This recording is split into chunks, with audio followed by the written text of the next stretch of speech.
Hello everyone, welcome to KC online classes. चलते हैं हम आगे नेक्स्ट क्लास में।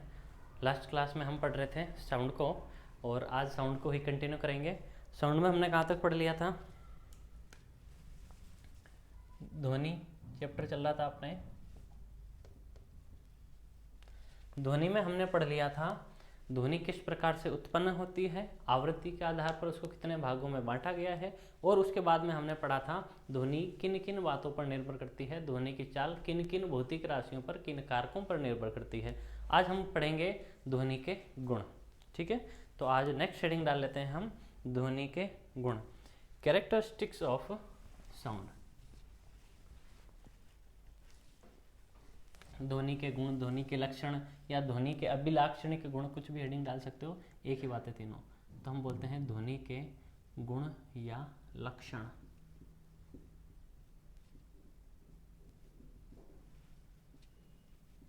हाँ जी, ध्वनि के टोटल गुण कितने हैं? 3 गुण पढ़ना है आपको। कौन कौन सा? एक पढ़ता है आपको पढ़ना है तीव्रता। नेक्स्ट सेकंड नंबर पढ़ना है आपको तारत्व, और थर्ड नंबर आपको पढ़ना है गुणता। क्लियर? आपको ध्वनि के कितने गुण पढ़ने हैं? ध्वनि के 3 गुण पढ़ना है। कौन कौन सा? तीव्रता पढ़ना है, तारत्व पढ़ना है और गुणता पढ़ना है। यानी कि ध्वनि के 3 गुण होते हैं, 3 विशेषताएं होती है, एक तरीके से कीजिए। 3 विशेषताएं कौन कौन सी? तीव्रता सबसे पहले पढ़ना है आपको, तीव्रता। यानी कि आप कह सकते हो ध्वनि की इंटेंसिटी कितनी है, उसका लाउडनेस कितना है। आप इसको लाउडनेस से समझ सकते हो, ध्वनि कितनी तेज है, कितनी प्रबल है, कितनी मजबूत आ रही है। ठीक है, वो क्या होती है? तीव्रता से देखा जाता है। यानी कि ध्वनि कितनी तेज है या फिर प्रबल है या फिर कितनी मंद है, स्लो है, उसका निर्धारण किससे किया जाता है? ध्वनि की तीव्रता से किया जाता है। तारत्व क्या होता है? तारत्व मीन आप ऐसा कह सकते हो, कौन सी ध्वनि कितनी पतली है, कितनी मोटी है, किस ध्वनि की आवाज़ कितनी पतली है, वो तो आवृत्ति पर किस प्रकार से निर्भर करती है, ये आपको पढ़ना होता है तारत्व के अंदर। क्लियर है? नेक्स्ट होता है गुणता। गुणता का मीन ये होता है कि ध्वनि का एक ऐसा गुण होता है जिसे क्या हम, जो हमारे फैमिलियर वॉइस होती है, उसको हम जल्दी से पहचान लेते हैं। जैसे कि हमारे घर में सदस्य रहते हैं जो, उनकी आवाज़ को हम एक बार सुनते ही, चाहे फिर हम नींद में सो रहे हैं, चाहे हम पढ़ रहे हैं, चाहे हम दूसरे कमरे में हैं, फिर हॉल में से बाहर से आवाज़ आती है, हमको पता लग जाता है ये हमारे पापा की आवाज़ है, ये हमारे मम्मी की आवाज़ है। तो इस गुण को क्या बोलते हैं? गुणता कहा जाता है। तो ये ध्वनि के अलग अलग गुण होते हैं। हम पढ़ेंगे ध्वनि के अभिलाक्षणिक गुण, हेडिंग डाल लीजिए, और 1 नंबर हम पढ़ने वाले हैं तीव्रता। ये तीनों लिख लीजिए, तीनों ही इसके गुणधर्म होते हैं, तारत्व और गुणता। तो सबसे पहले हम पढ़ेंगे तीव्रता, इंटेंसिटी इसको इंग्लिश में बोलते हैं। हाँ जी, तीव्रता क्या होती है? ध्वनि कितनी तेज है या कितनी प्रबल है, ऐसा आप कह दो। ठीक है, ध्वनि कितनी तेज या प्रबल है, या फिर हम कह सकते हैं एंड,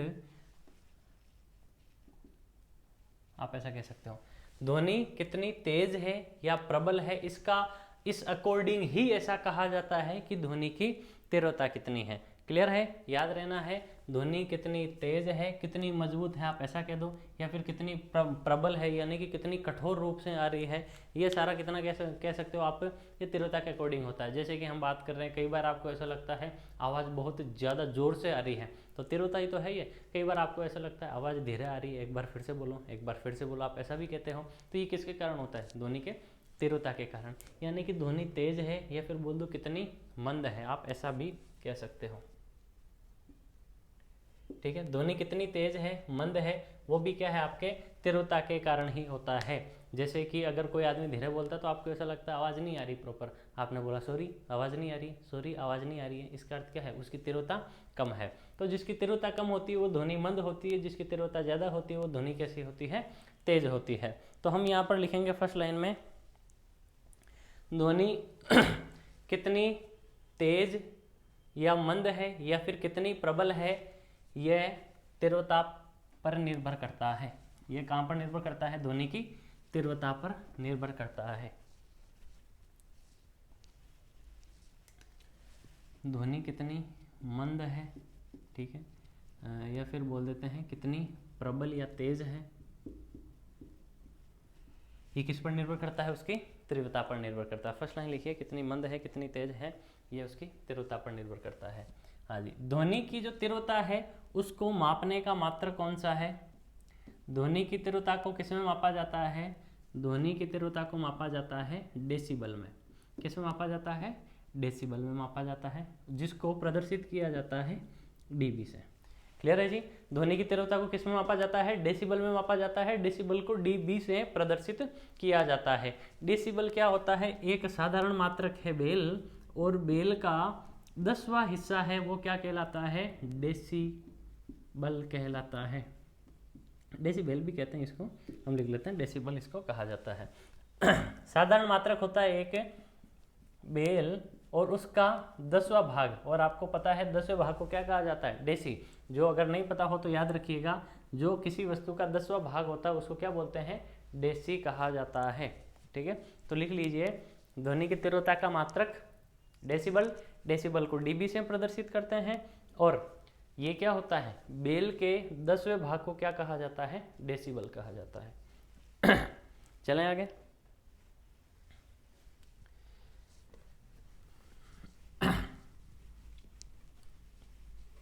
अब हम पढ़ेंगे ये जो ध्वनि की तीव्रता है ये किन किन बातों पर निर्भर करती है।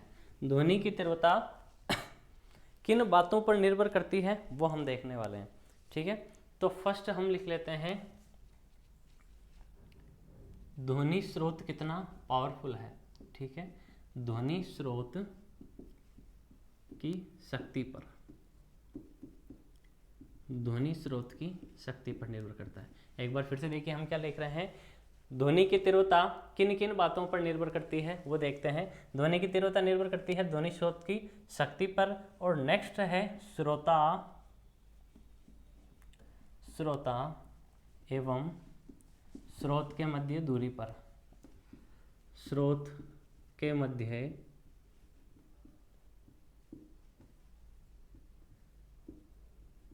दूरी पर भी निर्भर करती है। यानी कि यदि श्रोता और स्रोत, जैसे मैं बोल रहा हूं मैं हूं एक श्रोता, और जो मैं हूं एक स्रोत, और जो सुन रहा है वो क्या है? श्रोता। तो अगर उनके बीच में डिस्टेंस बहुत ज़्यादा है तो ध्वनि की तीव्रता ऐसा लगेगी कम है, क्योंकि वो डिस्टेंस के अकॉर्डिंग होती है। ठीक है, बीच की त्रिज्या की क्या होती है? समानुपाती होती है। आप कह सकते हो अगर त्रिज्या ज़्यादा है तो ध्वनि की तीव्रता क्या हो जाएगी? कम हो जाती है। सॉरी, ये व्युत्क्रमानुपाती होती है। तो आपको देखना है त्रिज्या को हमेशा मेंटेन करके चलना है, या फिर बीच की दूरी को मेंटेन करके चलना है। अगर श्रोता एवं स्रोत के बीच की दूरी ज़्यादा है तो तीव्रता क्या होगी? कम होगी। क्लियर है? तो आप यहां से एक लाइन ये भी कह सकते हो, आई, ठीक है, या फिर बोल दो ये वर्ग क्या, त्रिज्या की क्या होती है? व्युत्क्रमानुपाती होती है। आप यहां से लिखिए, श्रोता और स्रोत के मध्य की दूरी पर भी ध्वनि की तीव्रता निर्भर करती है। अगर त्रिज्या, आप कह सकते हो बीच की दूरी बोल दे एक बार। ठीक है, ये एक तो बीच की दूरी हो गई जिसको हम r से प्रदर्शित कर सकते हैं। इसको x भी लिख लेना, कोई परेशानी वाली बात नहीं है। तो अगर बीच की दूरी ज़्यादा है तो तीव्रता क्या हो जाएगी? आपको कम लगेगी। नेक्स्ट चलते हैं, अब किस बात पर निर्भर करती है? थर्ड नंबर पॉइंट, यानी कि कोई दीवार है उससे टकरा कर, या फिर बोल देते हैं हम, देखो एक दीवार, छत है, या फिर बोल देते हैं कोई फर्श है, फर्श से ध्वनि का परावर्तन, ध्वनि का परावर्तन, इस पर भी ध्वनि की तीव्रता निर्भर करती है। ठीक है, अगर उनसे टकराकर जल्दी आ रही है या फिर ज़्यादा तेज आ रही है तो आप क्या कहोगे? तीव्रता ज़्यादा है। जैसे कि कोई हॉल है पूरा खाली है, अब उसमें कोई आवाज़ है वो गूंजती है। ठीक है, और अगर उसमें थोड़े से लोग बिठा दिए जाए, उसमें व्यक्ति बिठा दिए जाए तो फिर क्या है? तीव्रता इतनी नहीं रहती है, यानी कि आवाज़ दबने लग जाती है, फिर इतनी गूंजती नहीं है। ठीक है, इतना लाउडनेस नहीं रहता उसके अंदर, इतनी इंटेंसिटी नहीं रहती। तो आप कह सकते हो ये इन बातों पर निर्भर करती है। ये तीन बातें कौन सी हैं? आप कहोगे ध्वनि की तीव्रता इन तीन बातों पर निर्भर करती है, तीन बातों पर निर्भर करती है। हाँ जी, लिख लीजिए जल्दी से। ध्वनि की तीव्रता किन बातों पर निर्भर करती है, ये आपके सामने है। ध्वनि स्रोत की शक्ति पर, अगर ज़्यादा पावरफुल है तो आपको पता है साउंड कैसा आना है, मजबूत आएगा, तेज आएगा। और ये मध्य की दूरी पर और यहाँ से ध्वनि का परावर्तन कितना हो रहा है, इस पर होता है। लिख लो जल्दी से।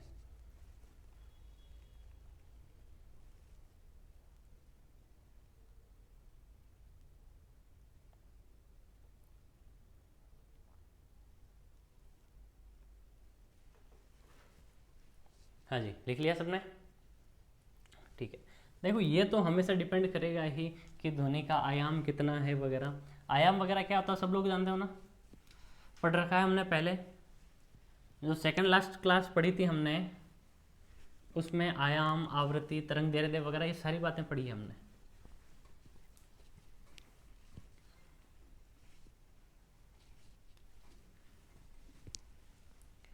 तो हम नेक्स्ट एक नोट डाल देते हैं। तो आप ऐसा कह सकते हो कि बड़े आकार के स्रोत हैं, ठीक है, आप कह सकते हो बड़े आकार के स्रोत, बड़े आकार के स्रोत है, उनसे स्रोत से उत्पन्न ध्वनि का आयाम भी अधिक होता है। ठीक है जी। बड़े स्रोत से अगर कोई ध्वनि उत्पन्न हो रही है तो उसका आयाम भी कैसा होगा, ज्यादा होगा। आयाम कैसा होगा, ठीक है जी, ये देखिए। अब सतह बड़ी है तो आपको पता है आयाम बड़ा होगा, अगर सतह छोटी होती तो आपको पता है आयाम भी छोटा होता। ये होता है आयाम। माध्य स्थिति से अधिकतम विस्थापन कितना होता है, अधिकतम विस्थापन होता है, उसे क्या बोलते हैं, आयाम कहा जाता है, एम्पलीट्यूड कहा जाता है। और जो इंटेंसिटी होती है साउंड की वो क्या है, एम्पलीट्यूड के स्क्वायर के समानुपाती होती है। ठीक है, जो तीव्रता है वो आयाम के वर्ग के समानुपाती होती है। यानी कि जब आयाम बढ़ता है तो क्या है, ध्वनि की तीव्रता भी बढ़ती है। जब किसी ध्वनि तरंग का आयाम बढ़ता है तो उसकी तीव्रता भी क्या है, बढ़ती है। याद रहेगा, आपको याद रखना भी जरूरी है। यदि किसी वस्तु का आयाम बढ़ाया जाए, यदि किसी ध्वनि तरंग का आयाम बढ़ाया जाए तो ध्वनि तरंग की आवृत्ति पर क्या प्रभाव पड़ता है, वो भी बढ़ती है। क्लियर रहेगा, लिख लो इस चीज को।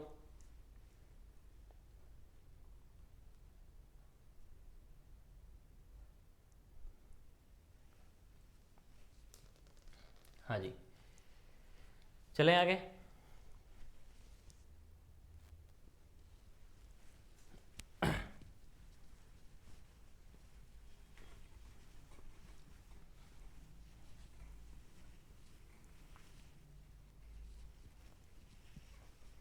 ये हम पहले पढ़ चुके हैं, तरंग दैर्ध्य क्या होती है, आयाम क्या होती है, आवृत्ति क्या होती है, ये भी काम भी आएंगे।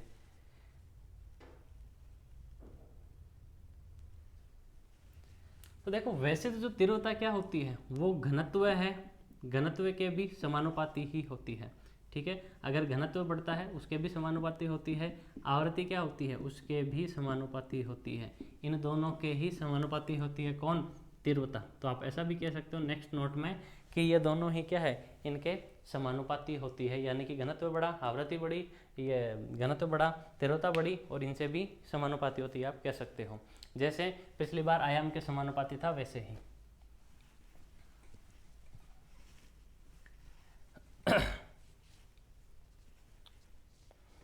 देखो ध्वनि तीव्रता में भी क्या होता है, आपने पढ़ा होगा, ये WHO क्या होता है एक बार तो ये बताइए।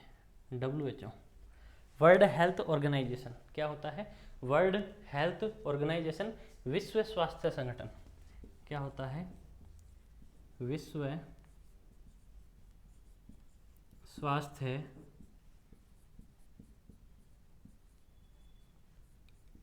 संगठन।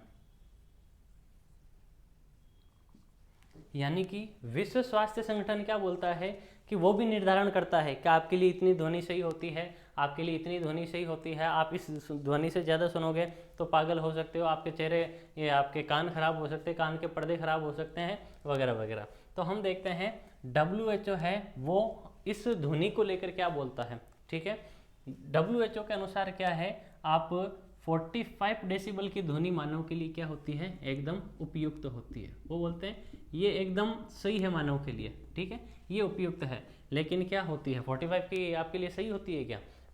WHO कहता है कि अगर आप 75 डेसिबल की अगर ध्वनि सुनते हो तो आदमी के लिए किसी प्रकार से हानिकारक नहीं है, वो सारी क्या है, लाभदायक ही है, ठीक है। लाभदायक बोल दो या फिर बोल दो उनसे हमें कोई हानि नहीं होती। अगर आप 70 डेसिबल तक आप कोई ध्वनि सुनते हो तो हमें किसी प्रकार की हानि नहीं होती, ऐसा WHO कहता है, ठीक है। अपना डेटा क्या है वो भी हम देखेंगे, हम जो नॉर्मल बातचीत करते हैं उसमें कितनी ध्वनि उत्पन्न होती है ये तो WHO का डेटा है।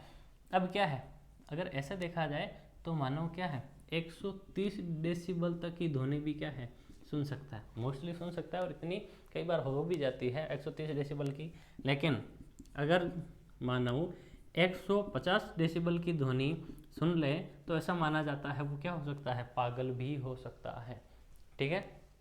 देखो डेटा क्या है, WHO के अकॉर्डिंग मानव 45 डिग्री की जो 45 डेसिबल की जो ध्वनि होती है वो क्या होती है, उपयुक्त होती है, लेकिन वो 75 तक की भी सुन सकता है, कोई हानिकारक नहीं होती, ऐसा WHO कहता है। लेकिन अपने अकॉर्डिंग क्या समझ लो कि मानव तो क्या 130 डेसिबल की ध्वनि भी सुन सकता है, अगर 150 से ज़्यादा भी हो जाए ना तो फिर क्या है वो हानिकारक हो जाती है, कान के पर्दे फट जाते हैं, या फिर बोल दो जो व्यक्ति है वो पागल भी हो सकता है। तो ये डेटा है वो भी एक बार आप लिख लो।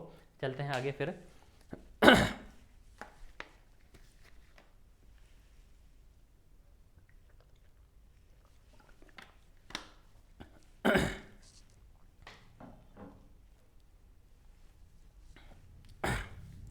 क्लियर। तो ये तो जो वैल्यू थी वो थी WHO की, वर्ल्ड हेल्थ ऑर्गेनाइजेशन है, उन्होंने कहा है कि ऐसा ऐसा होता है। अब देखो जो हम सामान्य बातचीत करते हैं, ठीक है, सामान्य बातचीत में हम कितनी ध्वनि उत्पन्न करते हैं, 30 से 40 डेसिबल की ध्वनि निकलती है। अगर वही बातचीत हम जोर से करें, जोर से बातचीत, तो उसमें कितनी ध्वनि उत्पन्न होती है, उसमें होती है 40 से 50 डेसिबल की ध्वनि, ठीक है। कितनी होती है, 40 से 50 डेसिबल की ध्वनि उत्पन्न होती है। या फिर आप थोड़ा और जोर से करो तो फिर आप बोल सकते हो 50 से 60 भी होती है, ठीक है। तो नॉर्मली आप जनरली ले सकते हो कि इसमें 50 से 60 डेसिबल की ध्वनि उत्पन्न होती है। अगर हम थोड़ा और जोर से करने लग जाएं तो ये तो एक तरीके से 30 से 40 तो साधारण हो गया, ठीक है। 40 से 50 भी कई बार साधारण मान लिया जाता है। जोर से अगर बातचीत की वैल्यू काउंट की जाए तो आप कहोगे 50 से 60 डेसिबल। एक होता है जो एक होता है ना, लोग एक दूसरे के कान में बात कहते हैं, या फिर नॉर्मल फुसफुसाहट, विस्परिंग, ठीक है, इंग्लिश में बोलते हैं विस्परिंग, आप ऐसा कह सकते हो फुसफुसाहट के साथ।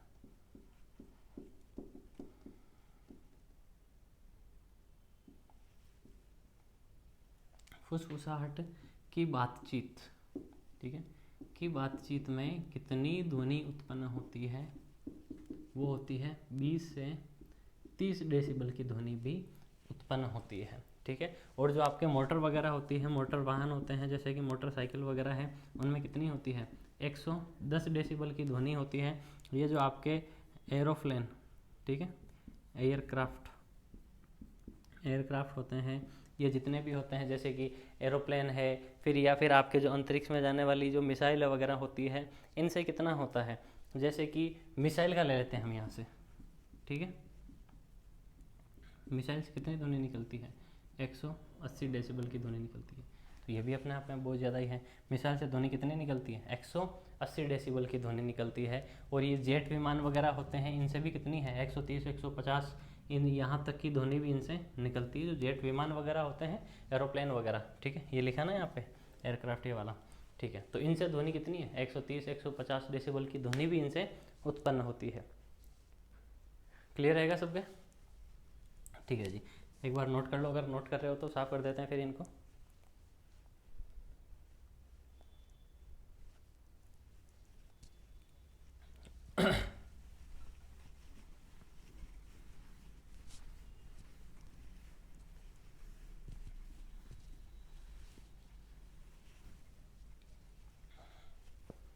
हाँ जी, तो ये तो था आपके ध्वनि के तारत्म्य का गुण, सॉरी तीव्रता का गुण। अब हम पढ़ेंगे ध्वनि का तारत्व क्या होता है, यानी कि ध्वनि की पिच कितनी होती है, पिच ऑफ साउंड।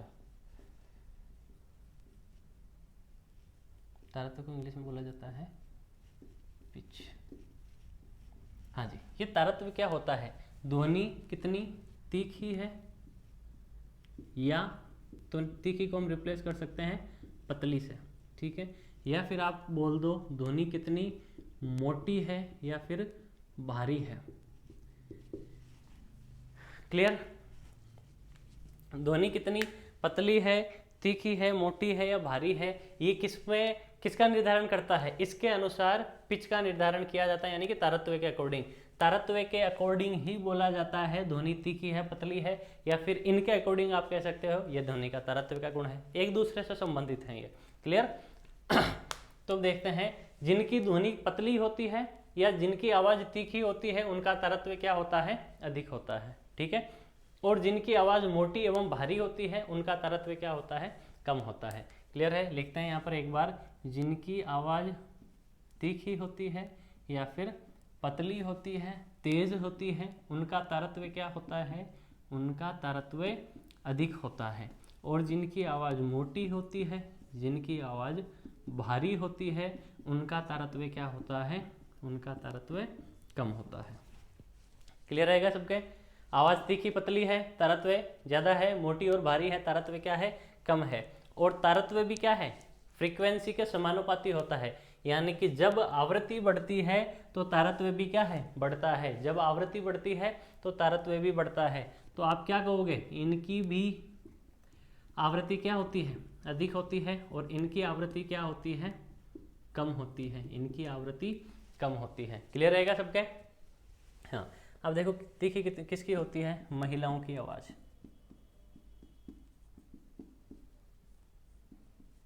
महिलाओं, बच्चों की आवाज, या फिर जो मच्छर के भनभनाहट की आवाज होती है वो भी कितनी तीखी होती है, यानी कि उसका भी क्या है, पिच ज्यादा, उसकी तारत्व ज्यादा होता है। महिलाओं, बच्चों, मच्छर आदि की आवाज क्या होती है, आदि का तारत्व अधिक होता है, तारत्व अधिक होता है, और तारत्व अधिक होने के कारण वो कैसी लगती है, हमें तीखी लगती है, उसके कारण ही हमें कैसी लगती है, तीखी लगती है। क्लियर रहेगा? यहाँ से हमने लिंक कर दिया है, महिलाओं की, बच्चों की, मच्छर आदि की है, इनका तारत्व ज़्यादा होता है, तारत्व के कारण ही इनका क्या होता है, आवाज़ भी तीखी होती है। मोटी जैसे कि हम देख लेते हैं, मनुष्य में अपन देख लेते हैं, जो व्यक्ति होते हैं, पुरुष होते हैं, उनकी मोस्टली आवाज़ भारी होती है, ठीक है, मोटी होती है, या फिर कोई शेर वगैरह की दहाड़ होती है, ठीक है, कोई भारी वस्तु होती है, उनके भी क्या है, इनका क्या होता है, तारत्व कम होता है। तारत्व कम होता है तो आवाज़ कैसी होती है, मोटी होती है, या फिर हम कह सकते हैं भारी हो सकती है। क्लियर है इतना सा? ठीक है जी, नोट कर लीजिए एक बार इसको।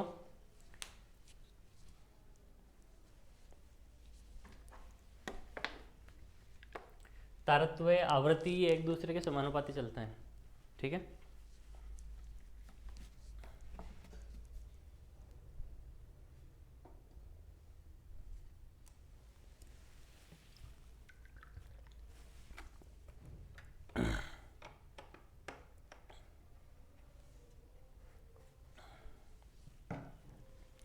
हाँ जी, नोट कर लिया सबने?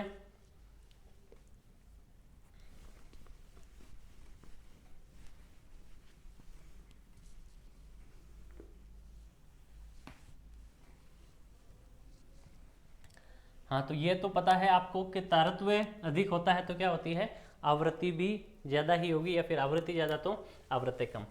अब देखो दो एग्जाम्पल देखते हैं हम यहाँ पे।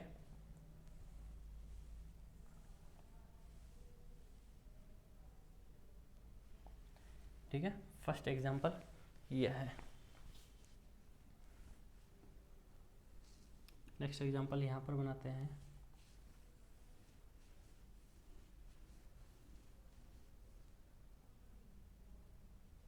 चलो जी, ये है डायग्राम फर्स्ट, ये है डायग्राम सेकंड बी। हाँ जी, अब इन दोनों में क्या डिफरेंस समझ में आ रहा है? ठीक है, इन दोनों में क्या डिफरेंस आपको दिख रहा है, एक बार देखिए। इन दोनों में डिफरेंस क्या है? इन दोनों में मेजर डिफरेंस यही दिख रहा है कि इसमें वाइब्रेशन ज़्यादा हो रहे हैं, इनमें तरंगे ज़्यादा, इनमें कंपन ज़्यादा हो रहा है। इसमें क्या है, कंपन कम हो रहा है और इस तरंग में कंपन ज़्यादा होता है। कंपन ज़्यादा होता है इसका मतलब ध्वनि ज़्यादा आएगी, ध्वनि ज़्यादा आएगी यानी कि आवृत्ति ज़्यादा है। कंपन ज़्यादा हो रहा है यानी कि आवृत्ति ज़्यादा। आप ऐसा तो समझ सकते हो, आवृत्ति क्या होती है, 1 सेकंड में जितने कंपन करता है वो आवृत्ति होती है। इसने ज़्यादा कंपन किए हैं, इसने कम कंपन किए हैं, तो ये क्या है, कम आवृत्ति की तरंगे। ये क्या है, कम आवृत्ति की तरंगे, आवृत्ति की ध्वनि तरंगे आप कह सकते हो ऐसा। और ये क्या है, उच्च आवृत्ति की या फिर अधिक आवृत्ति की ध्वनि तरंगे। क्लियर है जी इतना सा? यह है निम्न आवृत्ति की ध्वनि तरंगे, वो है उच्च आवृत्ति की ध्वनि तरंगे। अब हम क्या ऐसा कह सकते हैं क्या ये भी, कि इसको ऐसा भी कह सकते हैं कि ये निम्न तारत्व की ध्वनि तरंगे है, निम्न तारत्व की ध्वनि तरंगे कह सकते हैं ऐसा। और क्या इनको हम ऐसा कह सकते हैं, उच्च या अधिक तारत्व ध्वनि तरंगे। हाँ जी, डायग्राम आपके सामने है, कह सकते हैं ऐसा हम। ये डायग्राम बी है, ये डायग्राम फर्स्ट है। दोनों में डिफरेंस देखा आपने। आपने बोला इनमें कंपन कम हो रहा है, कंपन कम हो रहा है यानी कि आवृत्ति कम है, कंपन ज़्यादा हो रहा है यानी कि आवृत्ति ज़्यादा है। जहाँ पे आवृत्ति ज़्यादा होती है वहाँ पे तारत्व भी ज़्यादा होता है, और जहाँ पे आवृत्ति कम होती है वहाँ पे क्या होता है, तारत्व भी कम होता है। तो इसका अर्थ यह है कि ये जो आपके सामने डायग्राम दिख रहा है आपको, वो पॉसिबल है, वो डायग्राम पूरा पूरा पॉसिबल है। क्लियर है? तो लिख लो एक बार, जो डायग्राम आपके सामने उसको बना लो जल्दी से। ये हम पढ़ रहे हैं ध्वनि का तारत्व है, ठीक है जी।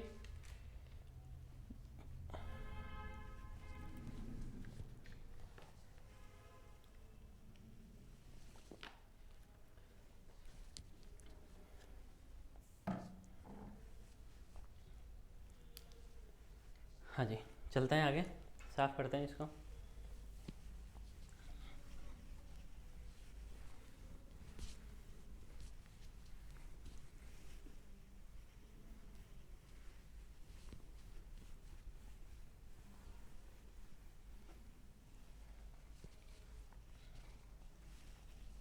तो ये तो था आपके ध्वनि के तारत्व का गुण, सेकंड नंबर। अब हम नेक्स्ट पढ़ेंगे गुणता।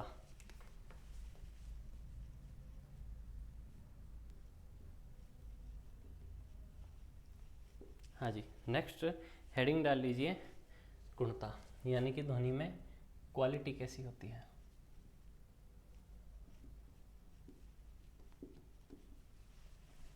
हाँ जी,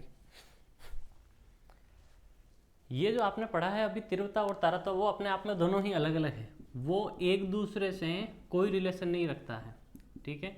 ध्वनि और तीव्रता और तारत्व दोनों ही अलग अलग है। ऐसा नहीं है ये ज़्यादा होगा तो ये कम होगा, ये कम होगा तो ये ज़्यादा होगा, ऐसा कोई अप्लाई नहीं हो सकता है।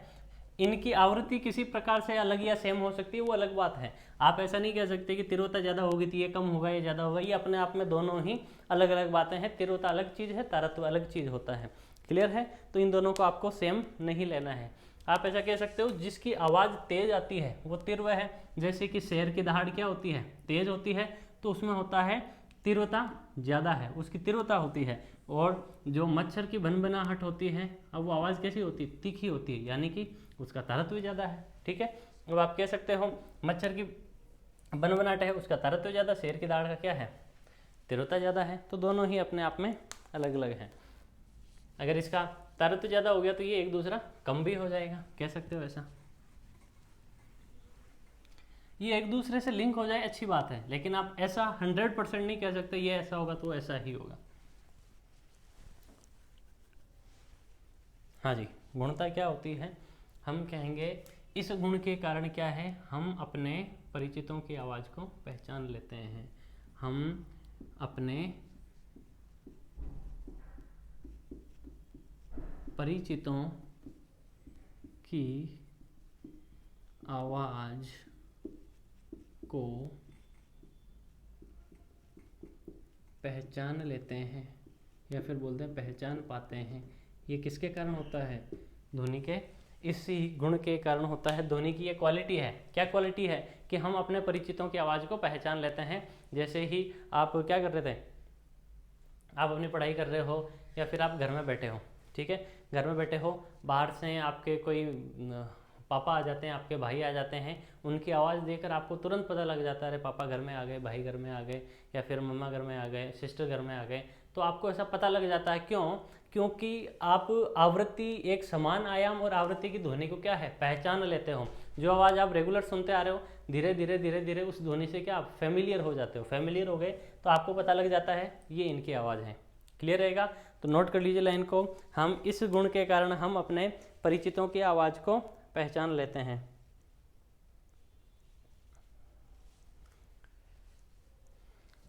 क्लियर है? और हम क्या है, जो समान आयाम और आवृत्ति, समान आयाम और आवृत्ति की ध्वनि को क्या है, हम आराम से पहचान सकते हैं। ठीक है, वो भी किस गुण के कारण होता है? इसी गुण के कारण होता है। ठीक है, आयाम फिक्स होता है या फिर आवृत्ति फिक्स होता है। ये देखो चेंज हो सकती है। अगर मैं बोल रहा हूँ, अगर मैं धीरे बोल रहा हूँ तो कंपन धीरे हो रहा है, तो आयाम क्या है, कम है। ठीक है, मैं जैसे ही ज़्यादा बोलूँगा तो आयाम क्या होगा, बढ़ेगा कि नहीं बढ़ेगा? क्योंकि हम पहले ही पढ़ चुके हैं, क्या होता है, पढ़ चुके हैं ना ये। अगर तीव्रता बढ़ेगी यानी कि मैं तेज बोलने लग जाऊंगा तो क्या है, आयाम भी बढ़ेगा। ठीक है, तो ये आयाम कम ज़्यादा हो सकता है। ठीक है, आवृत्ति कम ज़्यादा हो सकती है। अगर मैं तीखा बोलने लग जाऊं तो आवृत्ति में भी परिवर्तन हो जाएगा। ठीक है, तो हम क्या है, समान आयाम और आवृत्ति की ध्वनि को भी पहचान सकते हैं। यह भी किसके कारण होता है, ध्वनि के इसी गुण के कारण होता है। नोट कर लो एक बार के लिए, फिर चलेंगे आगे।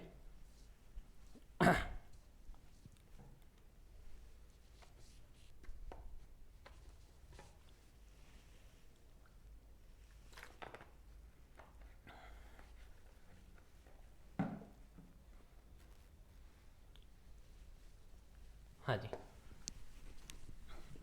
ध्वनि के गुणता में, ध्वनि की क्वालिटी में आपको यही पढ़ना है कि ध्वनि की क्वालिटी क्या होती है। आपको ये पढ़ना है कि हम परिचितों की आवाज़ को पहचान लेते हैं, समान आवृत्ति सयाम आयाम की जो ध्वनि होती है उसको हम पहचान लेते हैं, वो आपको पढ़ना है।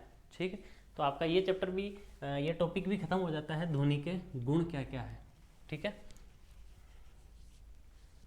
अब ध्वनि में क्या कौन कौन सी घटनाएं होती है ये आपको देखना है। जैसे प्रकाश में होता है, परावर्तन होता है, अपवर्तन होता है, विवर्तन वगैरह, वो आपको देखना है। क्या ध्वनि में भी ऐसा होता है क्या?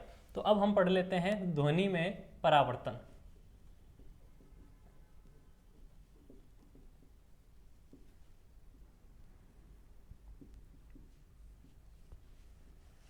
Reflection in sound, reflection of sound कह दो आप।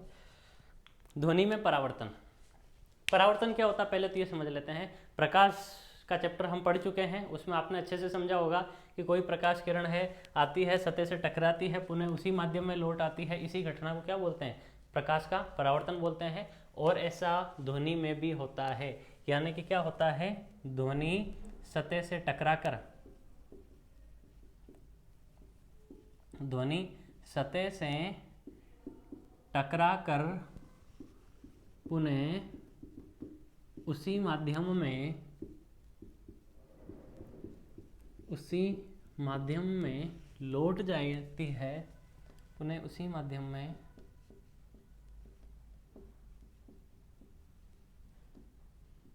लौट जाती है। इसे ध्वनि का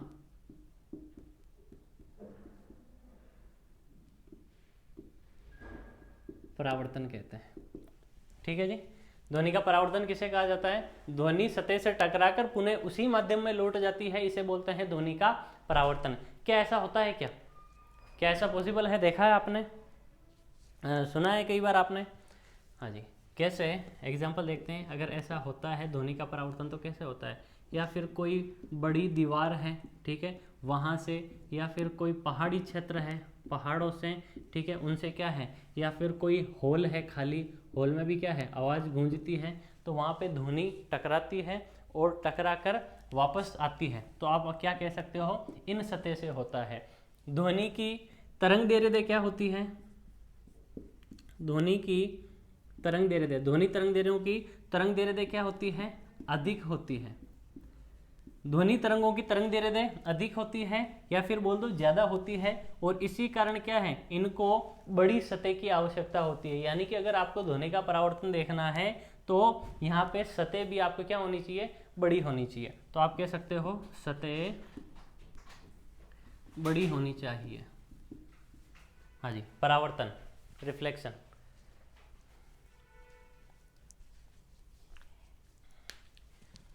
तरंग दैर्घ्य ज़्यादा होगी तो सतह कैसी होगी? बड़ी होनी चाहिए। क्योंकि ध्वनि तरंग की तरंग दैर्घ्य ज़्यादा होती है, तरंग दैर्घ्य अधिक होती है, तो अगर आपको ध्वनि का परावर्तन देखना है तो वो कैसे देखोगे? जब वहाँ पे सतह बड़ी होती है। अगर सामने कोई छोटी सी सतह रखी है, आप बोल रहे हो और आप सोचते हो वहाँ से ध्वनि टकरा कर वापस आ जाए, तो ऐसा पॉसिबल नहीं है। ऐसा पॉसिबल क्यों नहीं है? क्योंकि ध्वनि तरंगों की तरंग दैर्घ्य ज़्यादा होती है। तो आपको सामने जो ऑब्जेक्ट होना चाहिए, आपके सामने जो वस्तु होनी चाहिए, वो भी क्या होनी चाहिए? उसका भी आकार बड़ा होना चाहिए। क्लियर है? तो आपने देखा होगा कई बार पहाड़ों वगैरह में जाते हैं, आवाज़ लगाते हैं जोर से, तो फिर क्या है, आवाज़ वापस रिफ्लेक्ट होकर कुछ समय बाद, 1-2 सेकंड बाद वापस सुनाई देती है। क्लियर है? तो ऐसा भी होता है, वो कोई खाली हॉल होता है, हॉल में भी क्या है, आवाज़ आपको तेज़ टकरा कर सुनाई देती है, दीवार वगैरह बड़ी सतह होती है, वहाँ से टकरा कर आपको सुनाई देती है। तो ये सारा ध्वनि का परावर्तन ही तो है। ये एक बार लिख लो थ्योरी और लिख लो, ध्वनि तरंगों की तरंग दैर्घ्य क्या होती है? अधिक होती है, इसलिए उनको परावर्तन के लिए बड़ी सतह की आवश्यकता होती है। क्लियर?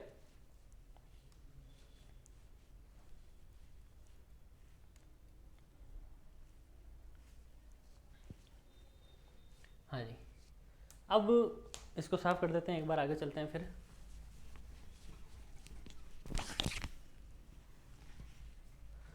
प्रतिध्वनि, प्रतिध्वनि क्या होती है? टकराकर वापस आना, उसे कहा जाता है प्रतिध्वनि।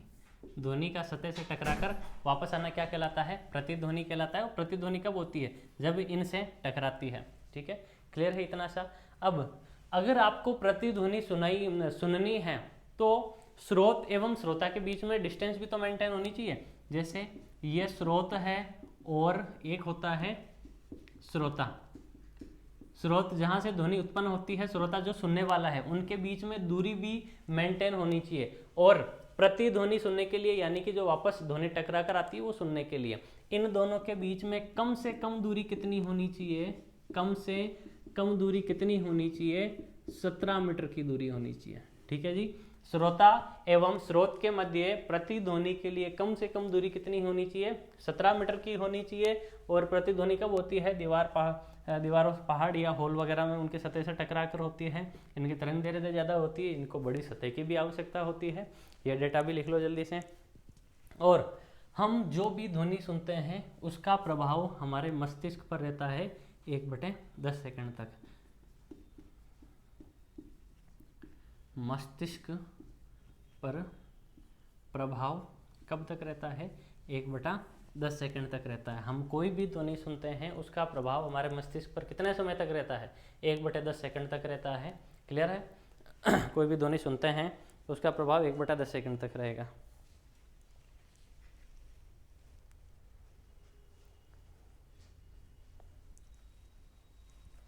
इस गुण के कारण बहुत सारे काम भी आसान हो सकते हैं। जैसे देखो, समुद्र की गहराई भी इससे मापी जा सकती है प्रतिध्वनि से। समुद्र की गहराई, ठीक है। और जो चमगादड़ होता है वो भी उड़ता है, तो वो भी कौन सी तरंगे रिलीज करता है?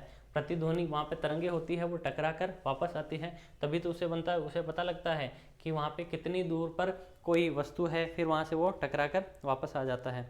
ठीक है, तो अगर कोई भी, जैसे समुद्र में कोई जहाज वगैरह जा रहा है, या फिर सोनार किरणें हैं, वो भी किस में काम करती है? सोनार किरणें भी प्रतिध्वनि पर ही काम करती है। सोनार किरणें, ठीक है। कोई वस्तु समुद्र में डूब गई है तो वहाँ पे उसका पता लगाने में सोनार किरणों का उपयोग किया जाता है। वो जाती है, टकराकर वापस आती है, यानी कि वापस रिफ्लेक्ट होकर आ रही है, तो वहाँ पर भी इसका रोल होता है प्रतिध्वनि का। ठीक है, ये ध्वनि के परावर्तन में हम पढ़ रहे हैं सारा इतना, एक बाई एक, सीरीज बाई सीरीज लिखते चलिए इसको।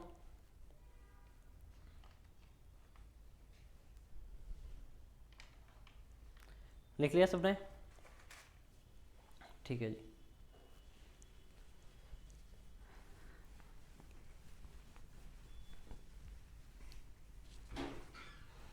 अब हम पढ़ेंगे ध्वनि का अपवर्तन।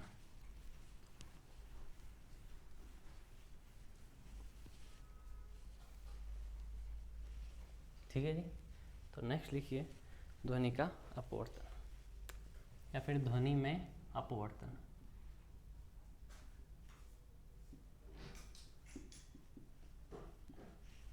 हाँ जी, अपवर्तन क्या होता है? प्रकाश के चैप्टर में हमने पढ़ा था, एक माध्यम से दूसरे माध्यम में जब कोई प्रकाश किरण जाती है तो सतह से टकरा कर क्या है, उसके मार्ग में परिवर्तन हो जाता है, यानी कि या तो वो अभिलंब से दूर हटती है या फिर पास आती है, ऐसा ऐसा होता है। तो अपवर्तन में भी क्या होता है? ध्वनि के अपवर्तन में जब कोई वस्तु एक माध्यम से दूसरे माध्यम में जाती है तो उसकी स्पीड में भी चेंज होता है। जब ध्वनि क्या है, माध्यम चेंज होता है, ठीक है, माध्यम परिवर्तित होता है। जब ध्वनि में माध्यम चेंज होता है तो भी क्या है, उसकी स्पीड में भी चेंज होता है, ठीक है। आप कह सकते हो उसमें भी चेंज होता है, ठीक है। अपवर्तन का ही तो रोल है सारा।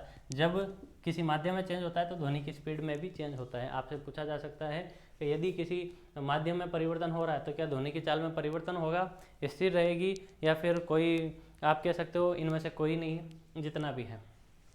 तो आप क्या कहोगे, अगर ये चेंज हो रहा है तो ये भी चेंज होगा, स्पीड भी चेंज होगी, क्योंकि आपको पता है ठोस द्रव गैस में ध्वनि की चाल क्या होती है, अलग अलग होती है। ठोस में ज़्यादा होती है, द्रव में कम होती है, गैस में सबसे कम होती है। एग्जाम्पल देख लें एक बार इनमें। देखो रात्रि के समय क्या होती है, रात्रि के समय ध्वनि अधिक दूर तक सुनाई देती है, जबकि दिन में क्या होता है, कम ध्वनि कम दूरी तय कर पाती है, क्योंकि वहाँ पे क्या होता है, दिन में थोड़ा टेम्परेचर भी हाई रहता है और नाइट में क्या थोड़ा टेम्परेचर लो होता है। क्लियर है? तो आप कह सकते हो रात्रि में, रात्रि के समय ध्वनि का अधिक दूरी तय करना,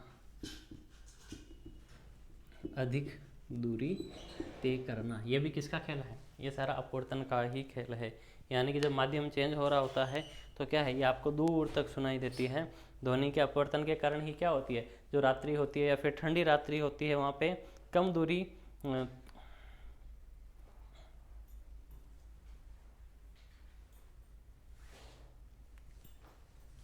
क्लियर है? तो रात्रि के समय ध्वनि अधिक दूर तक सुनाई देती, किसके कारण होता है, अपवर्तन के कारण होता है। चलते हैं आगे। नेक्स्ट, ये याद रखना आपको, जब माध्यम चेंज होता है तो ध्वनि की चाल में भी क्या होता है, चेंज तो होता है, उसकी चाल भी परिवर्तित होती है, क्योंकि आपको पता है माध्यम का ही तो खेल है सारा। ध्वनि में और कौन सी घटनाएं होती हैं, ध्वनि में एक घटना आप और पढ़ सकते हो यहाँ पे अभी, ध्वनि में विवर्तन की घटना, ठीक है, ध्वनि में विवर्तन की घटना। विवर्तन क्या होता है, यह भी हमने प्रकाश के चैप्टर में पढ़ा था। ध्वनि के केस में क्या होता है वो भी देख लेते हैं। तो एक बात तो याद रखिए, ध्वनि तरंगों की क्या होती है, तरंग दैर्ध्य अधिक होती है, तरंग दैर्ध्य अधिक होती है। इस चीज को बार बार अंडरलाइन कर रहे हैं हम। ध्वनि तरंगों की तरंग दैर्ध्य क्या होती है, ज़्यादा होती है। ध्वनि तरंगों की तरंग दैर्ध्य क्या होती है, ज़्यादा होती है। क्लियर है इतना सा? हाँ जी, तरंग दैर्ध्य ज़्यादा होती है। ध्वनि का विवर्तन, ध्वनि का विवर्तन क्या होता है एक बार फिर से समझते हैं। जैसे कि आप घर में बैठे हो और आपके घर के बाहर या फिर कॉलोनी में भी क्या है, स्पीकर वगैरह बज रहे हैं, डीजे साउंड बज रहा है, तो वहाँ से भी क्या है दूर तक आवाज़ चल के आती है। या फिर आपके घर में भी दूसरे हॉल में एक टीवी चल रहा है और आपके जो पास में दूसरा रूम है वहाँ पर भी आराम से आवाज़ आ जाती है उसकी। तो ये किसके कारण होता है, विवर्तन के कारण। विवर्तन क्या होता है, अवरोधक है, कोई भी स्रोत है, वहाँ से ध्वनि अवरोधक से टकराएगी और उसके पीछे भी चारों तरफ फैल जाती है। तो ये किसके कारण होता है, सारा विवर्तन के कारण होता है। क्लियर है? तो आप कहोगे ध्वनि के केस में विवर्तन भी होता है, ध्वनि के में विवर्तन भी पॉसिबल है। क्लियर है? तो यहाँ पे लिख लीजिए, ध्वनि तरंगों की तरंग दैर्ध्य क्या होती है, ज़्यादा होती है।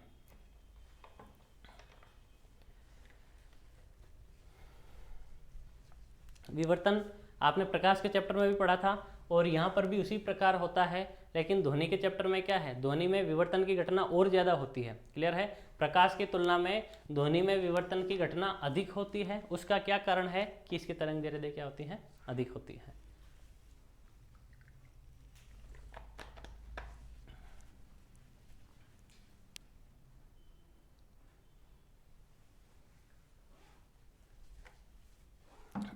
हाँ जी, देखिए प्रकाश की तुलना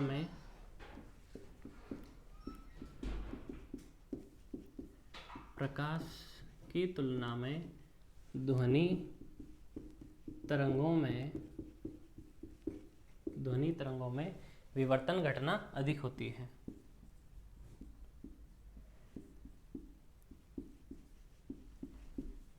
विवर्तन की घटना अधिक होती है।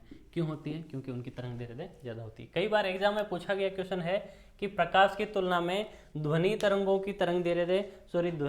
में विवर्तन की घटना अधिक होती है, ऐसा होता है। ऑप्शन में आपको मिल जाता है तरंग दैर्ध्य वगैरह, तो आपको देखना है तरंग दैर्ध्य के कारण ही होता है, आवृत्ति पर ये निर्भर नहीं करता है।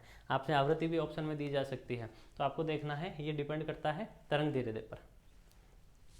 क्लियर है? नोट कर लो इस लाइन को एक बार।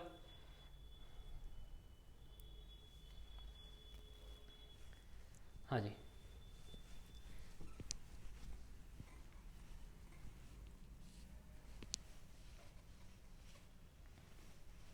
आपने पढ़ा है ध्वनि में परावर्तन, ध्वनि में अपवर्तन, ध्वनि में विवर्तन।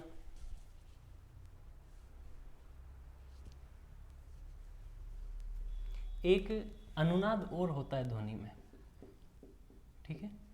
ये अनुनाद क्या होता है देखते हैं।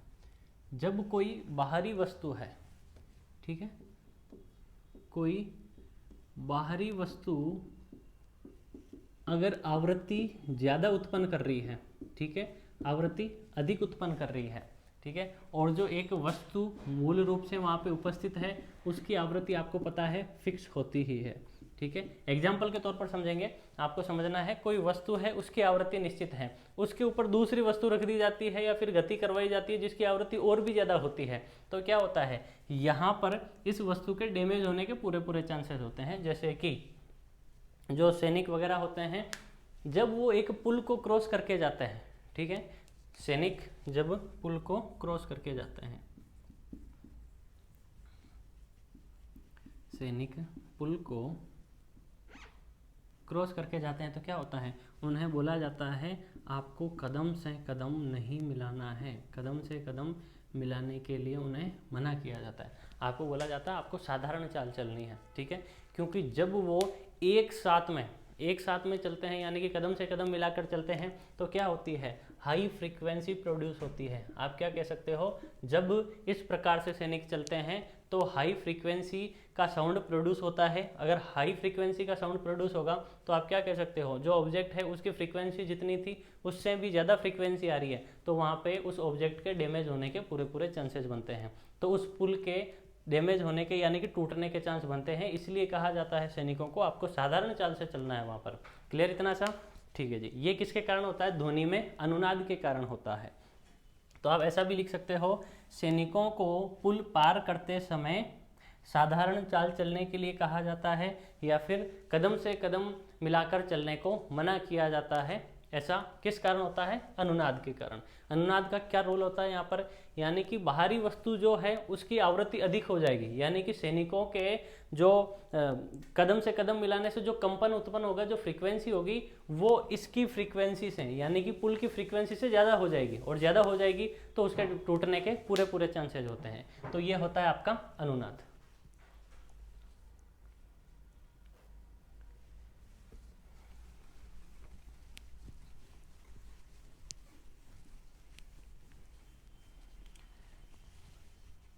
तो ये तो थे आपके ध्वनि के जो साधारण गुणधर्म बनते हैं, जैसे कि परावर्तन है, अपवर्तन है, विवर्तन है, आपने अनुनाद देखा ये वाला।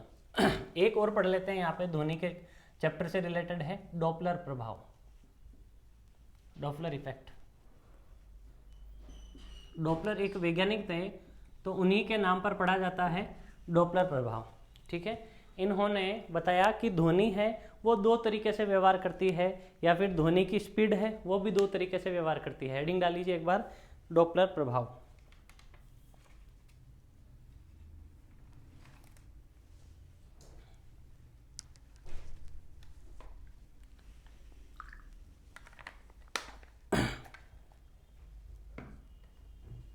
ठीक है जी, देखिए एक है आपका स्रोत और एक होता है आपका श्रोता। श्रोता क्या होता है? सुनने वाला। स्रोत क्या होता है? जहाँ से ध्वनि प्रोड्यूस होती है। तो हम देखते हैं, जैसे कि आपने रेलवे स्टेशन पर मोस्टली देखा होगा कि एक व्यक्ति यहाँ पर खड़ा है, इस तरफ जा रहा है और सामने से ट्रेन आ रही है, यानी कि आप प्लेटफॉर्म पे खड़े हो और ट्रेन आपको क्रॉस करके जा रही है। उस कंडीशन में आपको आवाज़ अलग लगती है, या फिर आप भी क्या है उसी दिशा में जा रहे हो जिस दिशा में ये ट्रेन जा रही है, उस कंडीशन में आपको अलग लगती है। या फिर आप एक स्थिर अवस्था में खड़े हो, आप स्थिर अवस्था में खड़े हो, ट्रेन आपको क्रॉस करके जा रही है, उस कंडीशन में उसकी चाल अलग होती है। तो ये केस है, ये सारे डॉपलर ने बताए थे, उसी से रिलेटेड अपने को पढ़ना है डॉपलर प्रभाव में। ठीक है, तो क्या होता है जब स्रोत एवं श्रोता के मध्य आपेक्षिक गति होती है, जब स्रोत एवं श्रोता के मध्य आपेक्षिक गति होती है, तो ऐसा लगता है कि ध्वनि की आवृत्ति क्या हो रही है? परिवर्तित हो रही है। ठीक है जी, ध्वनि की आवृत्ति में परिवर्तन महसूस होता है। एक बार फिर से सुनिए, जब स्रोत एवं श्रोता के मध्य अपेक्षिक गति होती है। अपेक्षिक गति क्या होती है? ठीक है, एक दूसरा चल रहा हो उस केस में बोलते हैं, यानी कि दोनों गति कर रहे हैं। जब अपेक्षिक गति होती है तो क्या लगता है कि आवृत्ति में परिवर्तन हो रहा है, ऐसा लगता है आवृत्ति में परिवर्तन हो रहा है। तो आप ऐसा लिख सकते हैं कि जब तरंगों के स्रोत और श्रोता के बीच अपेक्षिक गति होती है तो श्रोता को तरंग की आवृत्ति बदलती हुई प्रतीत होती है। क्लियर है? ये प्रकाश ये डॉपलर की घटना पर ही आधारित है। क्लियर? अब इसकी दो कंडीशन बनती है, इसकी दो कंडीशन बनती है। स्थिति फर्स्ट क्या है वो देख लेते हैं, साफ करते हैं इसको।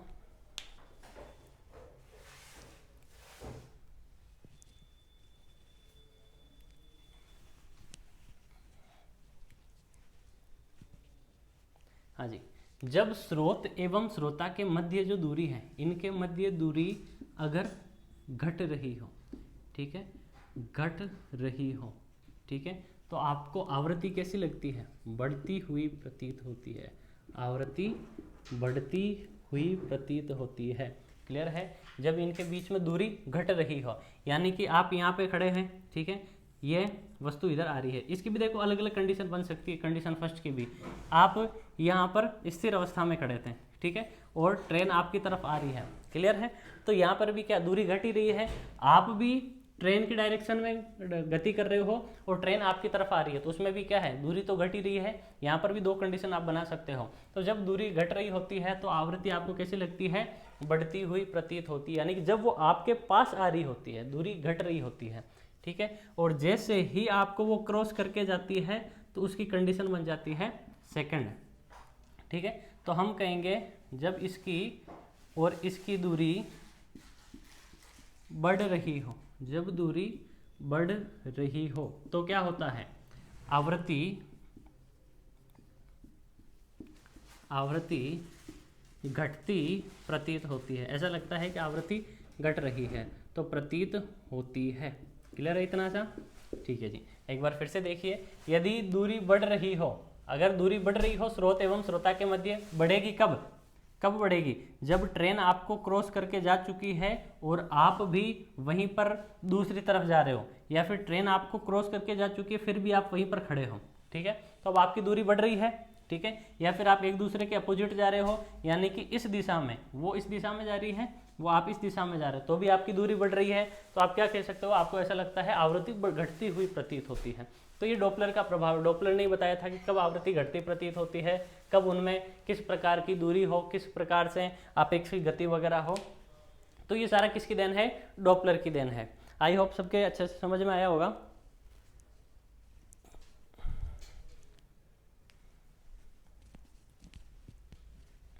हाँ जी, तो ये था आपका डॉपलर प्रभाव।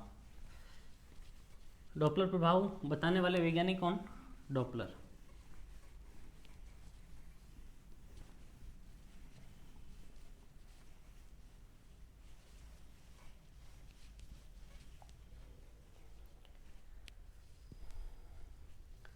हाँ जी, तो आज की क्लास में आपने पढ़ा ध्वनि के कौन कौन से गुण है, ध्वनि किन किन से प्रभावित होती है, या फिर ध्वनि के जो ध्वनि का गुण होता है उसमें अपवर्तन, परावर्तन, विवर्तन या फिर उसमें अनुनाद होता है कि नहीं होता है, और किस प्रकार से उनका रोल होता है वो देखा।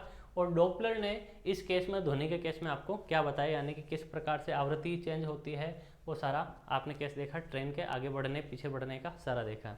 तो ठीक है जी, धन्यवाद। आज की क्लास में हम पढ़ेंगे इतना ही, और यहीं पर आपके ध्वनि तरंगे है उसका चैप्टर भी होता है समाप्त। तो नेक्स्ट क्लास में हम एक नया चैप्टर पढ़ने वाले हैं।